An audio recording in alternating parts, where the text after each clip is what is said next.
Alrighty, howdy neighbors, and welcome back to Sepia Tears. Last time, Rin got stood up, and so we hung out with her for pretty much the whole day. It was nice. Anyway, let's continue. But there's still so much we could do. It's good for the person who said there was nothing to do here an hour ago. Because I wasn't in the mood to do anything fun, like tease you. Of course, that would be your favorite pastime.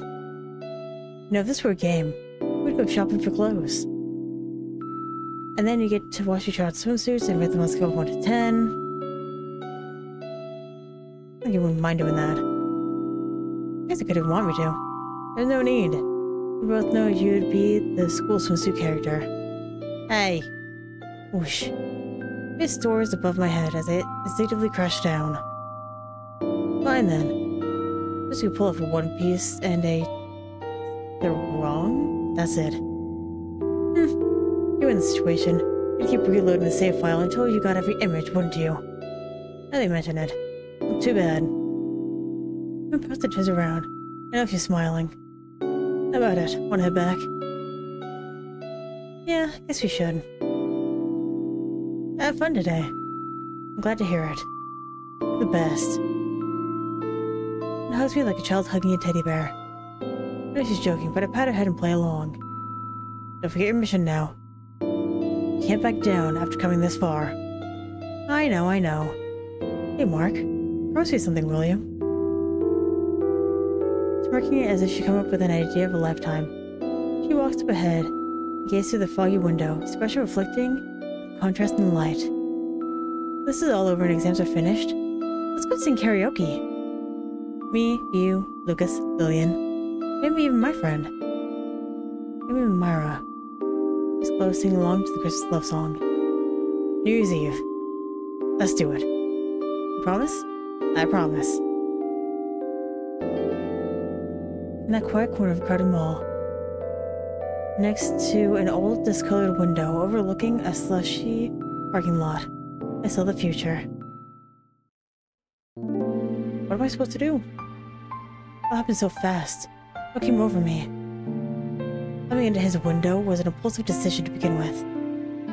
It's all snowballed from there. Telling myself to stop, but I couldn't. I want to see how he reacts. I want to embarrass him. I want to see if he could tell when I'm kidding and when I'm not. What's wrong with me? Everything that happened on the hill. No, I don't want to even think about that. This is wrong. It was always wrong. I just couldn't see it.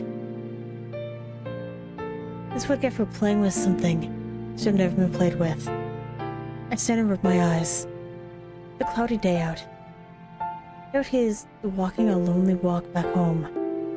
Thinking about the night as frantically as I am. He must be right. There's no way he didn't feel anything, I mean... Oh god, I can't start thinking like this. What have I done? It was supposed to be a storybook romance. And it can never be one either. Slowly, deliberately. Pull out a sheet of paper and start writing. Wait, what did you say? Closed. By closed you mean closed. Just reads the same word over and over through the phone. I guess there's not much to say other than that. It was closed. The maid cafe is closed. Maybe closed for today or just closed. It sounds like he's sobbing, but it's hilarious in my head. I'm home, Master. I'm back. It's your lucky day. That's our weekly Neko Mimi night? What is that? I love you. On top of that, it is our monthly... What in the Sam Hill? There is more.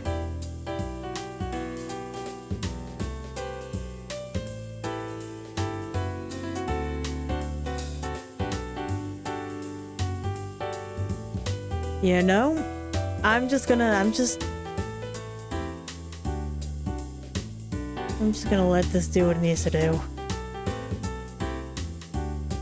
We even have food.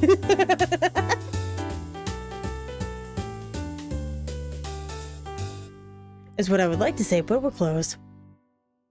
What? Eh. But we're not completely gone. Can you still smell a nope?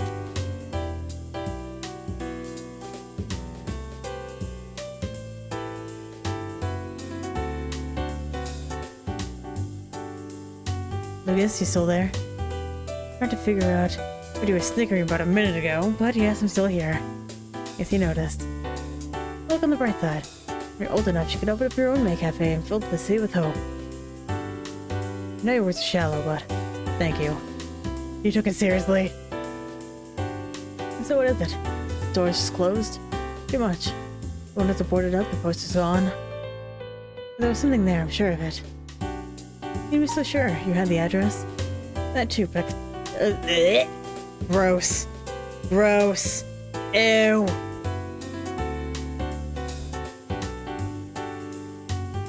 There used to be Mays in the building, I'm sure of it. Your May senses were tingling.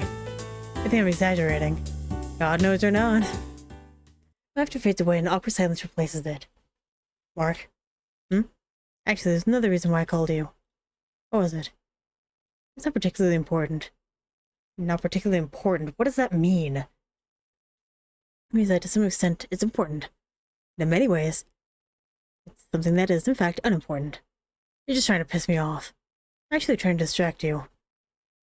We've been friends since the beginning of high school. I could tell you're hiding something. I hesitate to play the old friend card. Not as good a time as any. In that case, would you like to hear the truth? Only if you're willing to tell me. I see. The cards are in my hands. Pause for a moment. So does the sound of his footsteps.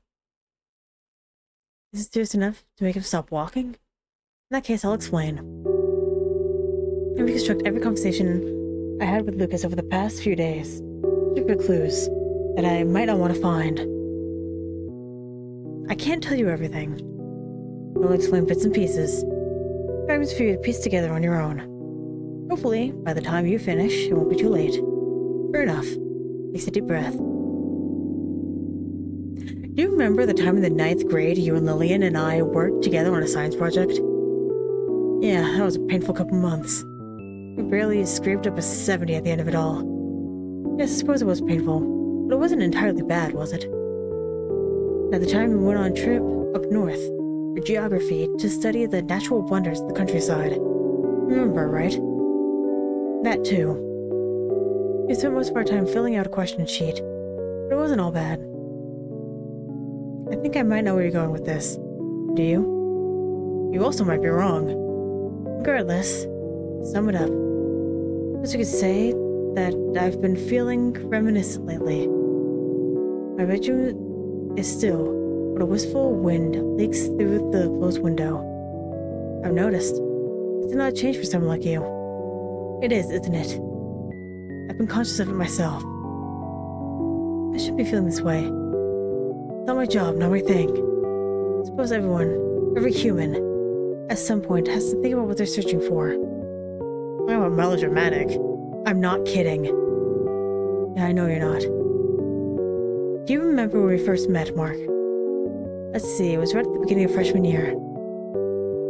We held a mock debate for our first English class, and lazy and unmotivated me was pitted against melodramatic and overenthusiastic you. I actually hated Gus during the debate, but things change. Funny how things happen. And you remember when we first met Lillian? We were talking about it. Yeah. Or we were just talking about it, yeah. That's right. The science project. We were told to form a group of 3. And it was a few months into the year, so a lot of our classmates already had made friends. Lucas and I knew we would be working together. The remainder of the class settled into their groups, all except for one quiet girl in the corner. Yep, that's it. Surely you still remember when you introduced me to Rin. Ugh, I think I'd rather not remember. Here, that wasn't an introduction, that was eavesdropping. And skipping class. Do you blame me? It seemed like she would make a good disciple. I had to find out for sure. The whole escapade basically amounted to him following her around for the first day of class and waiting to hear the right references. Anyway, it's those memories that I'm talking about. They're small, but they're precious. I don't want to lose them. Tick-tock was the clock in my head. What makes you think you'll lose them? Just promise me. What? Promise me that we won't lose those memories. No matter what happens. No matter how cheesy this sounds. Okay. Okay. Oh, alright. I promise. By the way, Rin gave me an idea today. I'll say, karaoke.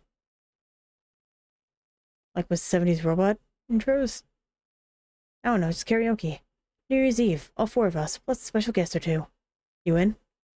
Sounds like a plan. It was an unambiguous confirmation. I buried my face in the pillow. Laying in the bed as I gazed blankly at the invisible ceiling. I think through my conversation with Lucas and the time I spent with Rin. Something is about to happen, something inevitable. I don't think I can avoid it. I don't think I should avoid it. My path is set in stone. The minute I let the whole adventure start. And all the while, that faded, sun-soaked reel of memories plays over and over in my head. With a worn-out sigh, I turn to my side and close my eyes. Friday, December 17th, Day 6, A Leap of Faith. Morning. My alarm didn't go off. At least I assume I didn't, because my dream wasn't cut short. Everyone knows the type. One of those dreams that's great while it lasts and hurts the minute you wake up. It was one of those dreams. The sky was perfectly, completely blue. Early autumn. The leaves turning orange. I walked home in my first year of high school. It was also the first day I met Lillian. Hey, do you like the sky? That's a strange question. I'm hardly kidding. There's no right or wrong answer. I just want to see what answer you choose. Why is that? You tell a lot about a person by how they answer an unanswerable question. Her voice is fresh in my mind. She was smart, even back then. Shy, but years ahead of me. My dad wanted to be a pilot when he was younger. That's what he told me anyway. I see. It's for an art project. The sky, I mean. I hate painting, I'm terrible at it. The sky ought to be the easiest thing to paint, right? She stared at the clouds, puzzled. I stared at her, puzzled. You and Lucas seem nice. You're good students, right? I can research, but I don't want to do the presentation. It wasn't the clouds, really. She stared at something invisible in the distance. I'm glad you came and talked to me. Maybe we could be friends. You're pretty when you smile, I thought. You're interesting. You too. I couldn't see what she was looking at. It began and ended in her own head. It's a tough barrier for a stranger to cross. You said you're from a small family, right? Yeah. Only child, and my parents work a lot. They get lonely. Kinda. They invite friends over. Not really, too busy. Besides, there's lots to do by herself. I wanted to ask her everything. I wanted to tell her everything. Who knows? Maybe I fell for her under the pale afternoon sky. And it wasn't until a year later that I realized it. Look, a plane! They must feel good. People piloting them. Go anywhere up there, no boundaries. If I could decipher that comment back then maybe. But no. She's always been far, far ahead of me. Let's be friends. Sure thing. Morning passed by in blur. About time to get going. You have any plans for the evening? It's last day of school after all. We're seeing each other in a couple weeks. It's not really cause to celebrate. There's a lot, of course. Either way, I might be at the arcade with Lucas. So don't expect me till late, okay? We opened the front door and walked to school for the last time before the new year. Looks like Lillian is sick again. This is terrible. It's worse than terrible. Might be off by a long shot. I know what class she would normally be in right now. She was away this morning. Maybe she was just late. Almost there. Hey! Morning. How was your cold? What? I mean, you were sick and, let me try that again. Have you been? Are you feeling any better now? Yes, I am. Thank you for asking. Even if it took a few more tries than necessary. Well, anyway, you might want to see your teachers about the stuff you missed. You've been away for a while. Last time I saw you was... So, let's cut to the chase, shall we? I can't tell you anything, Mark. I know, but not because I don't trust you. Because it'll ruin everything if I do. You know what I mean? It wasn't a question this time. I know it's selfish. But listen to me for once. Wow, Dick! Mark. So you know how I feel, right? Listen. You're not alone. You're acting like you are. That's not my business, I know. That's not what I was... But that's what you were thinking. Forget about being nice. Don't worry about hurting me. Just do what you want, okay? Just stop thinking and do what you want. You're right. You're right, aren't you? I'm fine. At least I think I will. It's alright. You can take time to think, or whatever it is. Meet me after school, alright? What? You're not busy, are you? No, I'm not, but that's settled. Meet me after school, and I'll tell you everything. Are you sure? She nods, despite her vaguely trembling arms. And I nod while realizing, exclusively, that there was no turning back. Memories are fickle. They're not there when you need them, and they're there when you wish they weren't. Damn, it's cold. Against the school's hard brick wall, the rest of the students leave for the holidays. I wonder absent-mindedly about the past 2 weeks. The shadows of the bare trees against the snow takes me back. Myra has nothing to do with this. I realize that now. It may have been the trigger, but this was set in motion long ago. But I shouldn't complain. This is how the story has to end, then. Hey.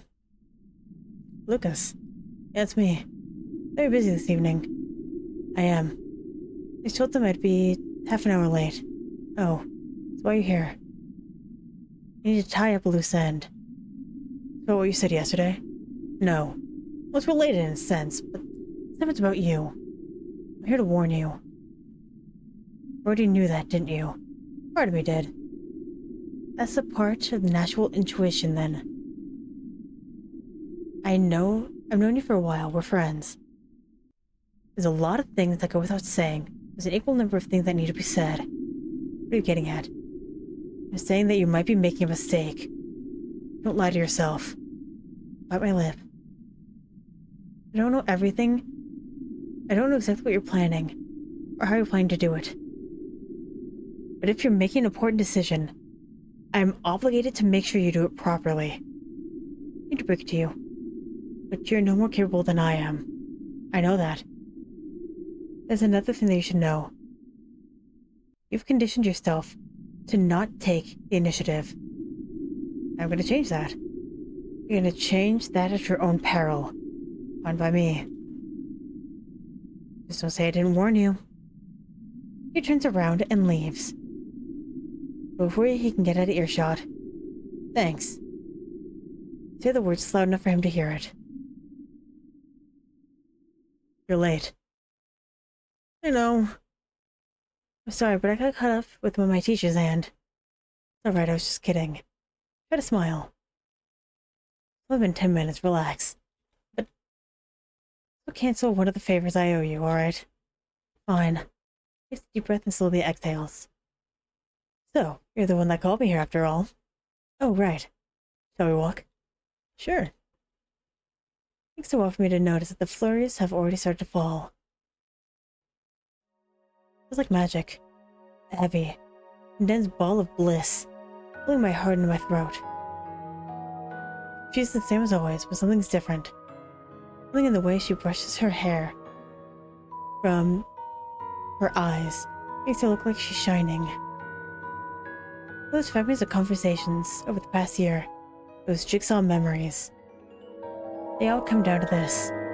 One single walk, on one single day, on a snowy winter afternoon. But the silly thing with life is that every anticlimax feels like a climax when you're the hero. Hey, remember when we first met, right? The science project? Without a moment's hesitation. Yeah, but I was thinking about what happened after that. With Sky. Yeah, I remember. I dreamt about it this morning. Funny. I haven't thought about that day in ages. Of course I have more of a reason to remember it than you do. It's been so long, hasn't it? You used to be so shy back then. I can see the same for you. Yeah, I'd rather not think about it. It doesn't matter. We get along either way. I guess so, huh? So crumbs beneath our feet. If we could go back, would you do it all over? Redo our first year? This year? Last year? Everything that happened before that? Do you think it would be easier if you could just go back?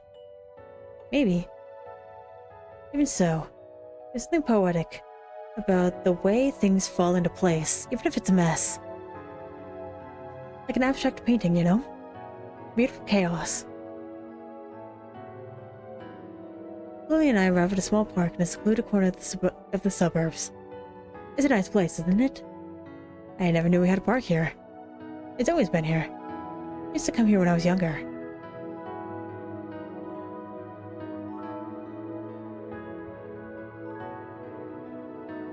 Brushing the snow off the surface, Jack sits on a swing and clutches onto the chains.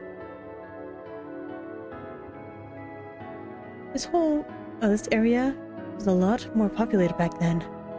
But for some reason, it was always quiet on Friday evenings. We used to go after school. After school on Friday, wouldn't a place be filled with kids then? Take a seat beside her. You'd think so, right? But they all used to go to the bigger park down the block. That's why I like this place. It was quiet. It was important. Yeah. I didn't have much else to do throughout most of my junior high after all.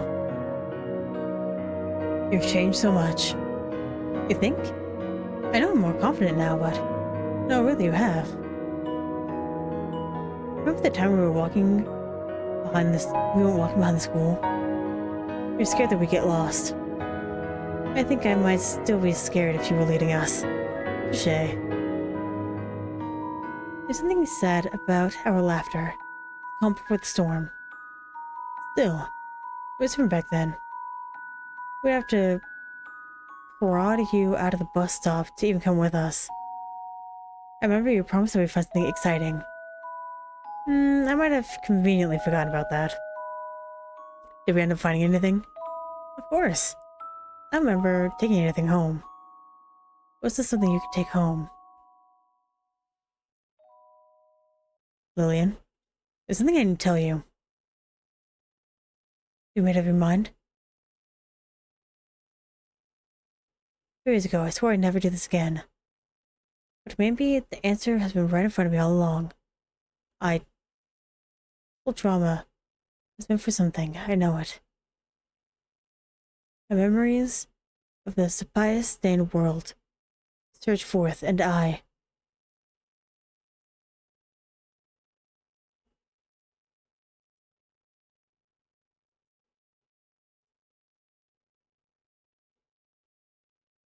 No. I'm sorry, Lillian. I hear a pin drop somewhere in the distance. I've been selfish, haven't I? What? Not right. No need to pretend. I know how you feel. Sorry for putting you through all this. I knew that you had your own problems to worry about, but I couldn't let my own feelings rest. All is fair in love and war, isn't it? Ah, I guess you're right. A cold black emptiness seeps into me. Not a stranger. But there's no reason to force my pain on someone else. I know better than anyone that those 3 magic words can never guarantee happiness. Thanks for being here for me, Mark. That's what today was supposed to be about, right? She smiles and her eyes drift to an unreachable point of the distance, just as always. Climbs off the swing and dusts the snow off her lap. Remember that thing I wanted to tell you? The thing I was worried about, that I thought I could never admit? Turns out it was pretty simple. I just tried to make it complicated. But seeing you like this, Mark, I think you gave me the courage I needed. Words are gone. All gone. I'm sorry. Her eyes glisten as she clasps her hands around mine. Her warmth seeps through them as a year's worth of memories slip away. You like him, don't you? I do. I'm not sure when I realized it, but I really, really do. Good. Then go. Reach in my pocket and jammed the bookmark into her hand. He kept it all this time, you know. It means a lot to him. By the time he gets home and looks over his stuff, he'll probably realize that I swiped it. Before it happens, go give it back. Thanks. I'll make it count. One by one, her footprints take her away. One more thing. Karaoke, New Year's Eve. You in? It's the deal. The silhouette that I love, that I fell in love with, fades into the whiteness. A memory dies with every step she takes, buried in the snow. I arrive home in a daze, only to notice a letter sticking out of the mailbox. Strange. I reach for it. I reach out for it and my heart stops. No postage stamp, no name, no return address. Only to Mark, handwritten in clean cursive. A sheet of paper falls out. Dear Mark, I'm sorry to have to inform you like this, but I realized something today that I should have realized long ago. I made a mistake. A huge mistake. A mistake that will hurt both of us.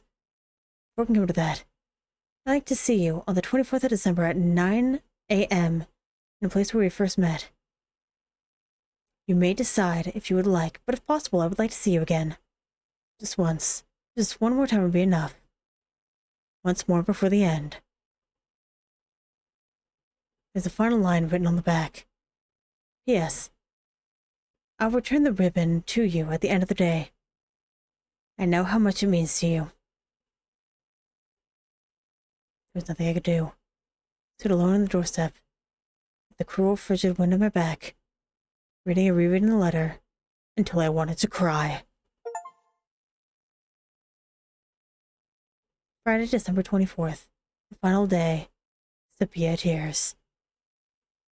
When I was a kid, I wondered how dreams worked. And this was before I knew about science and religion and any of that fancy stuff. Kids think solely with intuition. I thought, back then, that dreams were mirrors. I thought they were special mirrors that showed you what your eyes couldn't see. We like to think that we understand ourselves, but there are things only visible to the outside. As it turns out, the heart is more transparent than you think. 14 days. Not the number of days, one by one with my fingers, I reached 10 a cycle back, tracing the time that had passed since I met Myra. I must have always known, on some level. Only had never acted that way around me. I tried to see it, but it was never really there. And Lucas. He was the one who invited her to our science project group. He was the one who said she might be his type, even if he was kidding. You could see it in the way they handed her stuff. You could always read someone's heart by looking at the way they hand out rulers and erasers and calculators. They always avoid touching fingers. Well, if I ain't Captain Hindsight. I opened my eyes, but they refused. Sunlight wafts through my eyelids. Alright. Bookmark, almost forgotten. It was from last spring. The local bookstore held a short story contest for publicity, and Lucas wanted to help out. But being more of an artist than a writer, and not having enough story material for a cover page. He made an abstract design for a bookmark as a present. Maybe he went through a few drafts along the way and kept an extra for himself. Either way, I'm only guessing. Topic barely came up in the group. Maybe it was embarrassing for both of them, even back then. A mild chuckle surfaced from my lips. Of course it was embarrassing, of course. He was set in motion long, long ago. The world frozen still. A scarlet sun, I'll never forget. She shakes her head. Sorry. I'm sorry. But there's already someone that I like. And then she walked away. Simple as that. Come to think of it, it's a piece of the story that slipped my mind, back when I was trying not to think about it. A few seconds after she passed me by, the red ribbon she wore in her hair drifted down to my hands. But I don't remember what I did with it. She must have gone looking for it and picked it up. I was too broken to care. That's it. That's the whole story. That girl doesn't look a lot like Myra. Unlikely, but could it be? It would make sense, wouldn't it? The girl I fell for didn't know me well. But she could certainly dig up personal info if she wanted. Maybe she's just toying with her ex and Myra's heart. No. No. She wouldn't lie, she wouldn't. But then why hasn't she told me who she is? Screw it. As far as I know, Myra's connection to that memory will go as far as the ribbon. And surely the manufacturer produced more than one. Got a job to do today, and I sure as hell am going to do it. Here goes. I'm gonna end this episode here. Empty is so valid. Because me too. Anyway, thank you very much for watching, and hopefully, I will see you later.